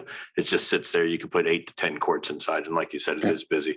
So there's opportunities there of buildings we have. And we might want to look at the old Rouse building that burned down, that we have the money from the insurance to maybe partner with the Desert Recreation District to put it there. We could build it as the suit for there, it'd be right next to the high school, right next to the rest of our facilities. We own the property already. We have the parking lot. We have $2 million to start. So maybe we work with them to be able to build it and expand on the other stuff. So there's great opportunities. I think it'd behoove us to work with them. And I would concur that I think that's something we need to do, and then have Jim and our other staff be able to support them to make sure that our needs are met. And at the same time, have our public community development commission work with them too, to give them more opportunities to come up with ideas that will support our community as a whole and give them a mission for them to be able to work with the community more to bring programs to our city. So I'm great with that. And if we get our super spark that we're looking at, I think the recreation district could help us not only design it, but also run it. So thank you. Councilmember Ortiz. Thank you, first of all, for the presentation. Amazing work that you guys are doing all through the Valley. So really appreciate it. And I think I'm in support of contracting out for the maintenance and the programming for the parks. I would also, the only thing I would want to add is if we can look at the LLDs because of the basins. If you're working on Coachella's water basins, just to see what the possibilities would be for our water basins here. I know I get a lot of complaints from our residents at times for the basins there, and just better things that we could be doing with those spaces in our neighborhoods, with the heat out here, and kids play there all the time, right? But just being able to set it up for better entertainment for those kids and just have a better setup there in those neighborhoods would be great. So we can consider that as well.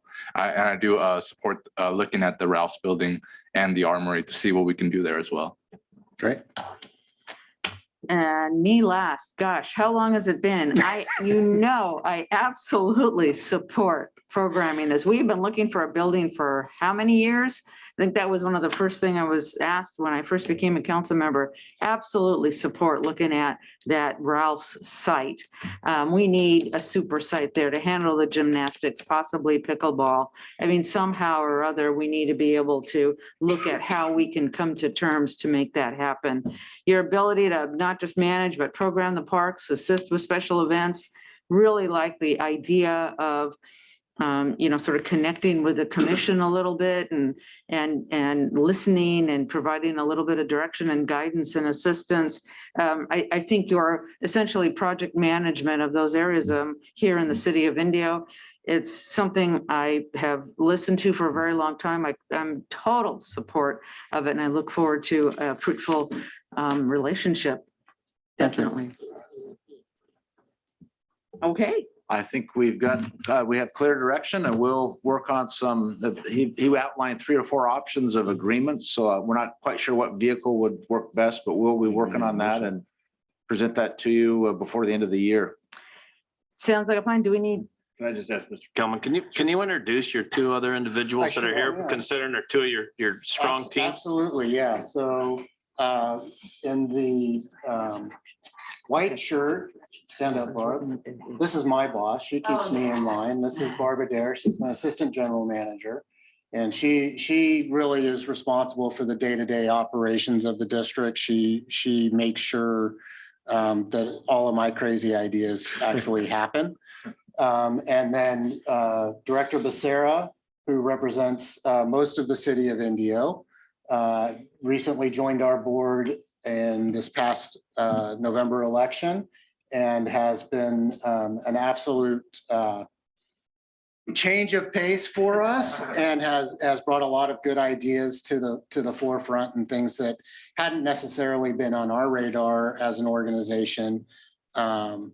And so we're grateful to have him giving of his time as you give of your time to the community. Thank you. Thank you. Okay, and on that note, I think we'll look at motion. Yeah, well, Go right ahead. I'll gladly make a motion to direct the city manager to continue working with the general manager of the Desert Recreation District in the development of a cooperative agreement for the district to provide the maintenance, scheduling, and programming services for city-owned park facilities. And that agreement be brought back for city council consideration within 90 days. I'll second that. All right, we have a motion by Mayor Pro Tem Furman, a second by Councilmember Ortiz. May I have roll call, please? Councilmember Miller. Aye. Councilmember Lupe Ramos Amit. Councilmember Ortiz. Aye.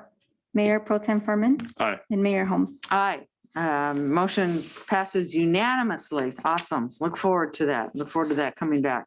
Next item, administrative item 10B, approve $425,000 of additional funding for grants from the Indio Small Business Emergency Assistance Program. Ms. Kiela, Mayor, please.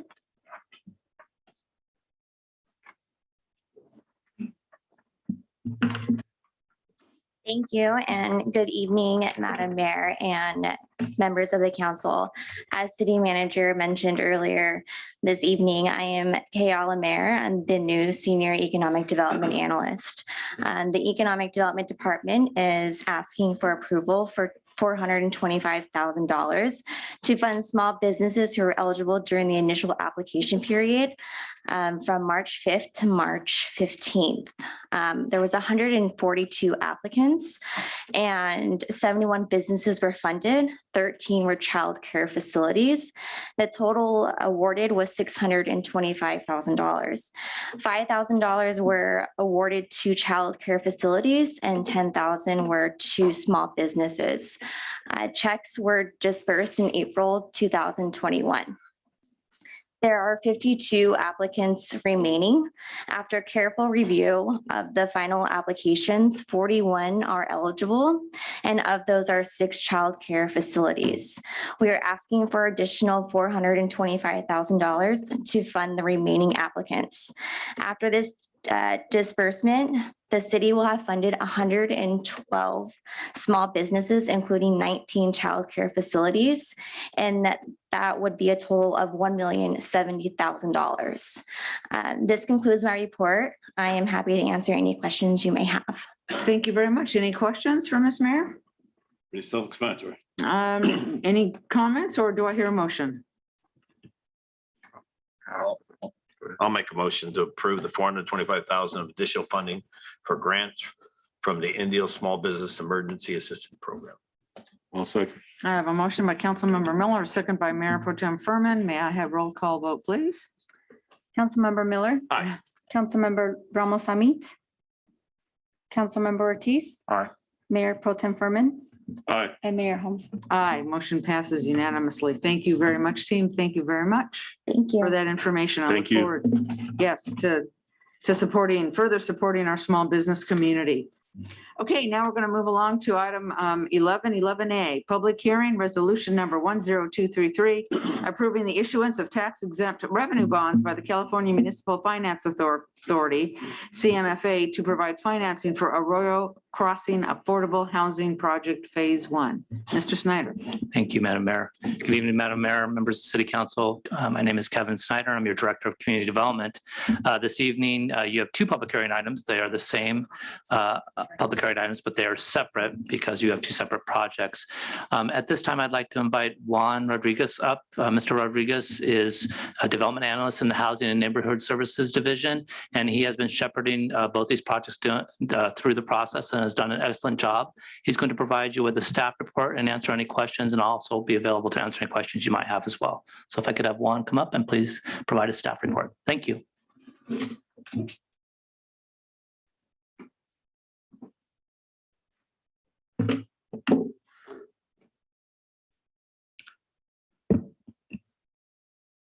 Good evening, Madam Mayor and members of the council.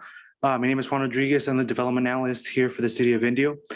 So the city previously held a TEFRA hearing which approved the issuance of tax exempt bonds for the Arroyo Crossing project in June 16 of 2021.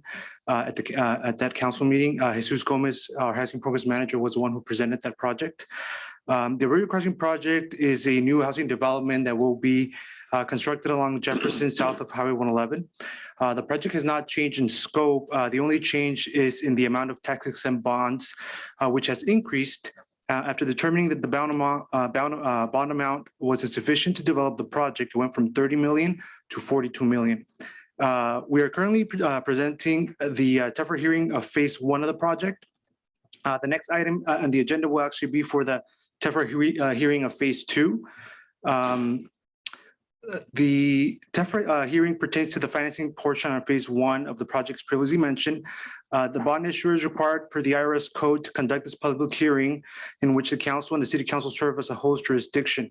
I want to make clear that the issuance of the bonds is not an obligation of the city, but is simply a procedural process. I'd like to add to the Arroyo Crossing project, both phases 1 and 2, represent an approximate $87 million investment in the city of Indio, and will produce about 400 affordable housing units. Thank you, and I'm happy to answer any questions. So I'd also like to add that we are virtually joined by Darren Barbarian and Anthony Stubbs, who are part of the project development team, for any additional questions. Thank you very much. Does anyone have any questions of staff? Go right ahead. Yeah, first of all, just thank you to staff for getting this to this point. You know, we know how big the need is for affordable housing in our city. So I appreciate your hard work on this. The only question I had was, what caused that change from the 30 million to the 42 million? Well, after further analysis of the project, it was determined that the bond amount was insufficient to develop the scope of the project. So 30 million was less than what they anticipated. So that's why they increased it to 42 million. Okay, but do you know any details on that? Like, was it the supplies increased in price or any other details or no? I think that'd probably be a better question for the project developers, if they can. Okay, perfect. Can you hear me? This is Anthony Stubbs with If we the can California. I need to open the public hearing. Hold on. Hang on. Okay. Public hearing is open. Go ahead, please. Hi, this is Anthony Stubbs with the California Municipal Finance Authority. Just to answer the question, the tax exempt bond amount was always 42 million. However, there was a portion of that tax exempt amount that is different from the allocation received from the state. And at first, we did not know that it needed to be included in TEFRA. Upon further analysis and advice from bond counsel, it was decided that it should be included in the TEFRA amount. And so that's why we're coming back with an increased bond amount. Thank you for the clarification. Okay. Public hearing is open. Are there any other comments from the public? Anyone that wishes to speak on this item? Anyone in the queue? No one in the queue. I will close the public hearing and ask the council. Long time coming, great opportunity. So I'll make a motion to adopt resolution number 10233, approving the issuance of tax exempt revenue bonds by the CMFA to provide financing for Royal Crossing Affordable Housing Project Phase 1. I'll second that. Okay, we have a motion by Councilmember Miller, a second by Councilmember Ortiz. May I have roll call, please? Councilmember Miller. Aye. Councilmember Ortiz. Aye. Mayor Pro Tem Furman Aye. and Mayor Holmes. Aye, motion passes unanimously. Item 11B, resolution number 10234, approving the issuance of tax exempt revenue bonds by the California Municipal Finance Authority, CMFA, to provide financing for a Royal Crossing Affordable Housing Project Phase 2. Yes, sir. So very similar to the previous item, this TEFRA hearing pertains to get approval to issuance tax exempt bonds in the amount now of 45 million for phase 2 of the project. As previously mentioned, the issuance of the bonds is not an obligation to the city, it's simply a procedural process required per the IRS code. One thing I did forget to mention too, though, is the approximate date for phase 1 and 2 of the project. So the approximate start date for phase 1 would be on October of 2021 with an estimated completion date of April of 2023. And for phase 2, the start date would be on February of 2022 with an estimated completion date of August of 2023. So That would be nice. That's fantastic. Yes, absolutely. Should not be making comments. Thank you very much. I'm going to open the public hearing. Does anyone wish to speak on this item? Okay, there be no public comments. Do I hear a motion? I'll make a motion to adopt resolution number 10234, approving the issuance of tax exempt revenue bonds by the CMFA to provide financing for Royal Crossings Affordable Housing Project Phase 2. I'll second that. Okay, I have a motion by Mayor Pro Tem Furman, a second by Councilmember Ortiz. May I have a roll call vote, please? Councilmember Miller. Aye. Councilmember Ortiz. Aye. Mayor Pro Tem Furman Aye. and Mayor Holmes. Aye, motion passes unanimously. Outstanding. Thank you very much. thank you very much. Moving right along to item number 12, public comment for items not on the agenda. I have a couple of requests to speak. We'll start with Victoria Romero, please. You have 3 minutes.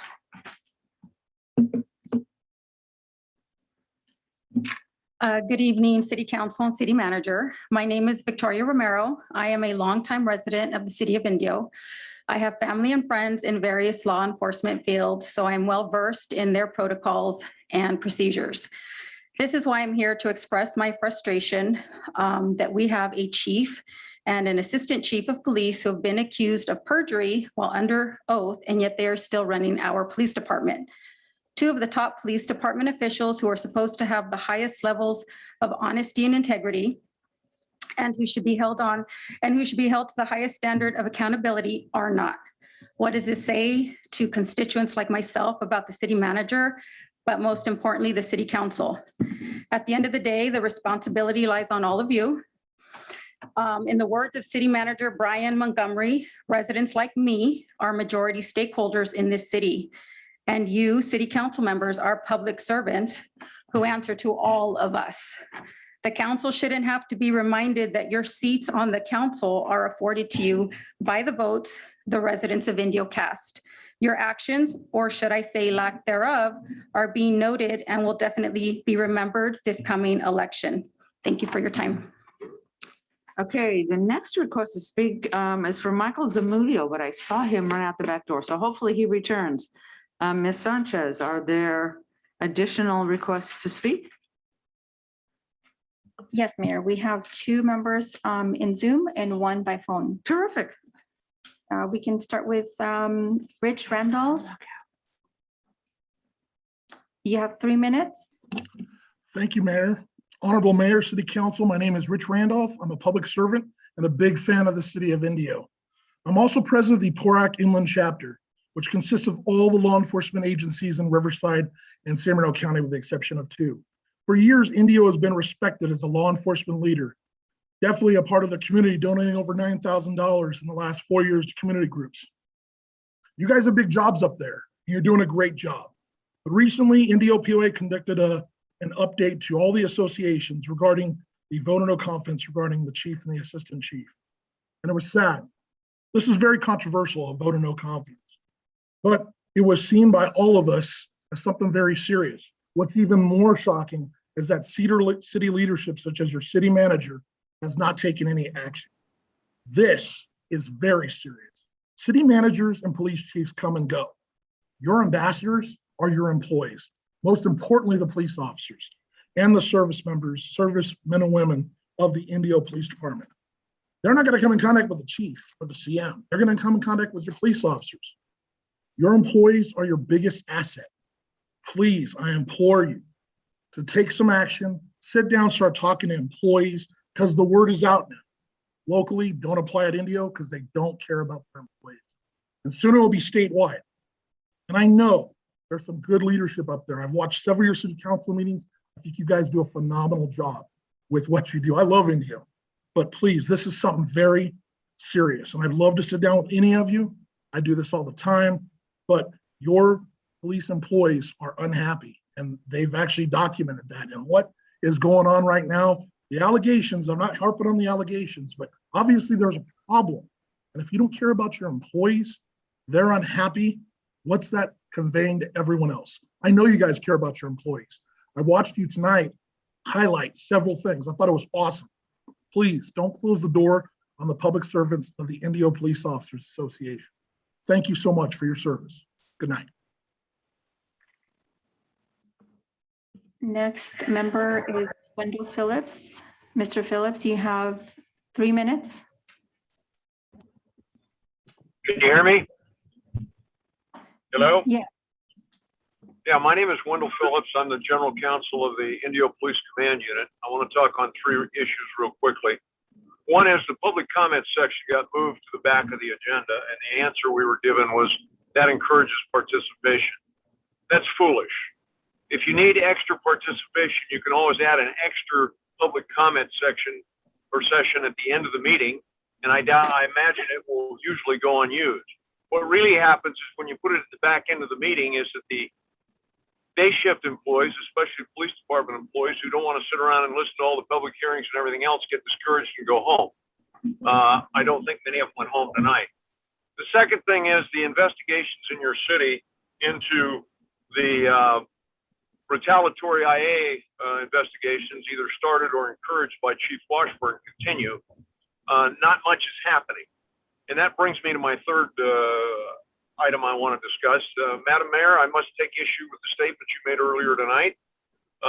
First of all, you thanked Chief Washburn for his 5 years of service. The only reason he made 5 years of service was your council failed to act and put him on administrative leave. A police recruit could read the transcripts of the hearings where he testified falsely under oath, as did Assistant Chief Schaefer, and figure out that perjury was committed. Evidently, that's being lost on the city. It's 9 months since that was reported to the city council, and nothing has happened. You talked about the positions that have been added. You may have added positions, but they're not filled. They're sitting there vacant. I think you have 15 vacant positions. You have less police officers on the street than you did 20 years ago. Look at your traffic division. I told you last time I spoke to you, you've got 2, and you're going to have to roll them into patrol pretty soon. Crime is down. Yeah, property crime's down. Burglars don't want to go into homes where people are locked out of their jobs because that's the way burglars get shot. So crime isn't down in Indio. You've got retaliatory investigations. You had 5 in the last 5 years, and 2 of those years there were 0.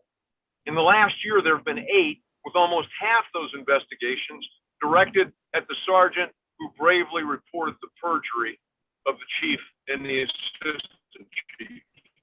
There is a crisis of confidence in Indio, but as your previous speakers noted, maybe it's misdirected. Maybe the crisis of confidence shouldn't be directed at the chief, or even be directed.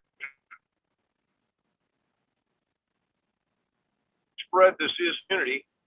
Go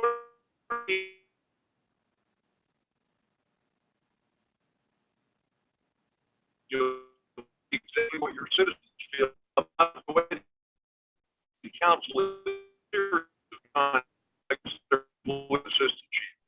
The time is now. Thank you. And we have one more on the phone. I have Matthew Washburn on the phone. Mr. Washburn, you have 3 minutes. Thank you. Madam Mayor and City Council members, I am Matthew Washburn. Thank you for allowing me to read my statement in the record. I would like to say that the way that IPOA and PCU have conducted themselves is absolutely embarrassing. As a client of Mr. Phillips, a citizen of your city, the son of your chief, and a member of the larger law enforcement community. Your unions have no right to act in the way that they have. They have been bullying Chiefs Washburn and Schaefer, both in their public comments and most recently IPOA social media posts, including the creation of a slanderous website. They're tagging not only the chiefs, but also community leaders and other government entities in an effort to remove the chiefs. This conduct is sickening and reminiscent of teenage cyberbullying. I also believe that unbecoming of them as members of your department and a clear violation of IPD policy 340.5.9, subsections F as in Frank and M as in Mary. Their conduct would not pass a Pickering or Connick test of protected government employee speech. Chief Washburn was selected in part due to his stance and experience of holding people accountable, and that is exactly what he's doing for your department. However, apparently your unions believe they live in another era where police can do anything they want and get away with it. Their conduct is also why the country saw widespread protesting and rioting, because the general public believes that police cannot hold themselves accountable. The IPOA and PCU clearly show why further progress is still needed in this area. Due to this, I am formally requesting a state and/or Department of Justice probe in the conduct of your police unions. Thank you for your time. Thank you. Are there any other requests to speak? Yes, Mayor, I have Julie on Zoom. Okay. Julie, you have 3 minutes.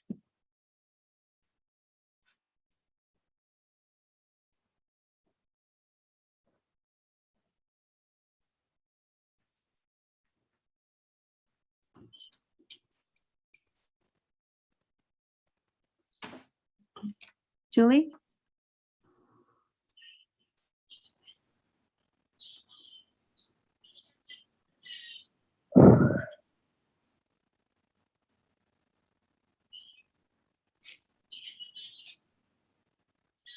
Looks like she's.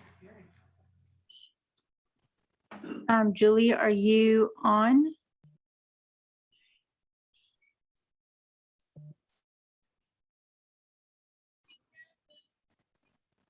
On Zoom.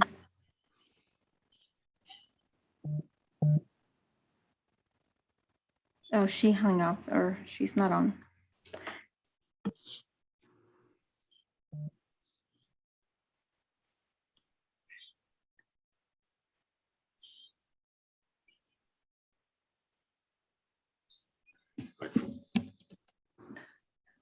Yes, Madam Mayor, if you don't mind if I'd like to say a few comments. You know, I recently read this article by a journalist where she writes about the court of public opinion. And she describes the court of public opinion as a place where there's no evidence, no burden of proof, no cross-examination, and no standards of admissibility, where silence is a prosecutable offense, and that there's no mechanism for separating truth from lie. As everyone knows, Mr. Phillips has come to this council several times to speak about what I would gratuitously say are matters regarding the police department and its leadership. He has sent self-serving emails. He has sent letters regarding his viewpoint of what he believes are facts, truths, and absolutes. But from what I can tell in the various newspaper articles that I have read, that have seemed to have been the recipient of this type of information, it certainly seems that Mr. Phillips is working to disparage the police department leadership as well as sway public opinion. I, as the city attorney, cannot engage in such conduct. We don't run our personnel investigations in the court of public opinion. In the role of the city attorney, the city is the client, the organization as a whole. And therefore, with respect to law enforcement personnel matters, including those of are public safety members. These are confidential matters, and our position has been not to comment on such matters. And the reason why is because confidentiality works both ways. Confidentiality both protects the city, but it also protects the rights of the employees that are being investigated. Employees that are being represented by attorneys like Mr. Phillips. I know that those attorneys that represent peace officers would demand confidentiality of proceedings, would accept nothing less. And such attorneys would demand that discipline not be dispensed until evidence is presented, the proceedings are completed, and all of those officers' rights are exhausted. Yet, in spite of what I believe that attorneys like Mr. Phillips would demand for his clients, he continues to discuss in public investigations being conducted by the city, continues to divulge information, and continues to express his viewpoints regarding an internal confidential administrative investigation, and continues to state allegations as fact. With that, I feel compelled to clarify for the public that Mr. Phillips' statements that the city manager, or the city council is failing to address the issues raised by him is simply not true. With the permission of Chief Washburn and Chief Schaefer, I can confirm that the city is conducting an investigation with respect to the allegations made.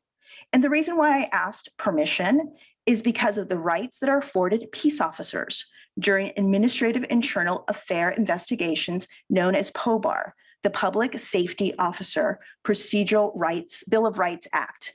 And this includes confidentiality.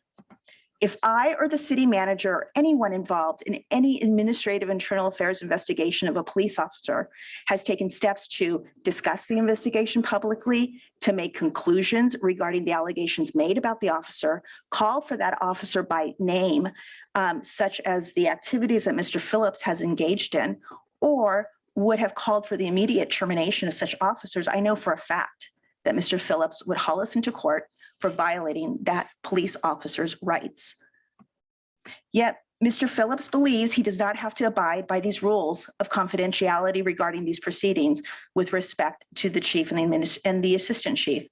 Instead, he and others have couched these issues as matters of public concern in order to try to fit into the protection of the First Amendment. And at some point, even the law recognizes that certain speech is not protected. When investigations are conducted, witnesses are interviewed, notices are provided. That notice specifically says the officer or person investigated are not to discuss the matter with anyone except to the extent disclosure is required by law, with their representatives, or as part of the investigatory process. And I asked Mr. Phillips to remind his clients and himself regarding this admonishment. While I should not have to say this, it seems that I must remind others that all records and information relating to such investigations are confidential. Arbitration hearings are closed hearings and confidential, and that I ask that he provide the same respect regarding the confidentiality of those proceedings that the city provides to his clients. Thank you. Thank you very much. Chief, just want to reiterate our full and complete confidence in you. And to that end, it is 6:56. I would like to adjourn this meeting and to the next meeting, which is October 6, 2021.